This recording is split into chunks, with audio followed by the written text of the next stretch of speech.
Welcome to part 2 of Jealous Madam Fisayo, the fashion designer who tried to block Kuburat's destiny.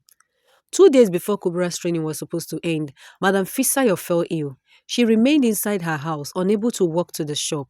Meanwhile, customers flooded the place. Clothes needed to be cut. Deadlines were approaching. Children cried for their uniforms. Brides needed their gowns. Kemi and the others panicked. They had never cut clothes on their own. Kemi looked at Kuburat with trembling eyes. Kuburat, now you sabi pass all of us. Abeg try, we believe you. Kubra's hands shook, but something inside her whispered, "This is your moment." She took a deep breath, held the measuring tape, spread the fabrics on the table, and began cutting. Her movements were slow at first, but her eyes were steady. She remembered every hidden pattern she had seen, every curve she had memorized, every technique she had studied in secret, and then she sewed 3 dresses, neat, beautiful, and perfect. The next day, the customers returned. Their eyes widened. "Who sewed these clothes?" they asked. "Nakuburu at Swam," Kemi replied proudly. The customers gasped. "Ha!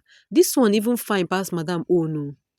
Word spread around the village like wildfire. More people came. More clothes arrived. Everyone wanted Kuburat.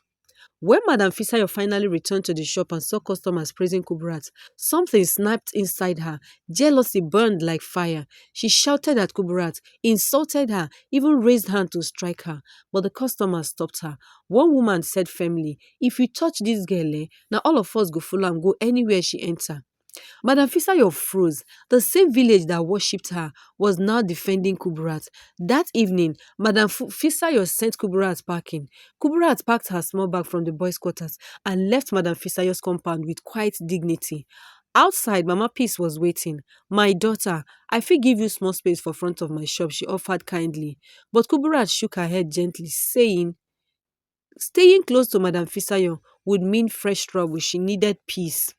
She went home instead. When her mother saw her, saw the tears, saw the exhaustion, she didn't ask question. She simply held her daughter and said, "If na sewing go save your future, we go find way."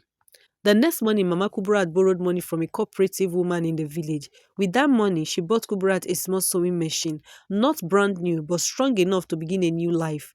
Kubrat set up the machine at home near the window where the light was good, and that was how everything changed.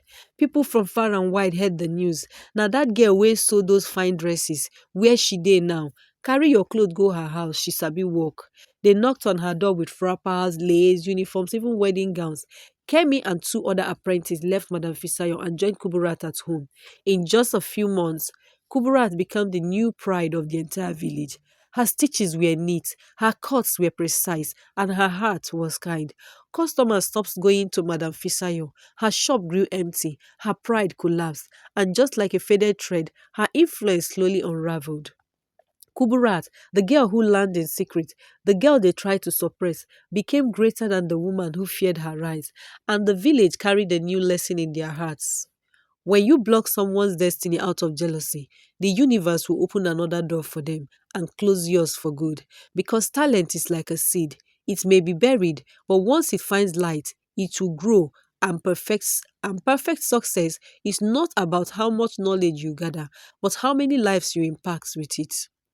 If you enjoyed the story, please kindly like, share, comment, and subscribe. And don't forget to hit the notification bell so you never miss any new upload. Till I bring another story your way, remain blessed. Thank you. Bye.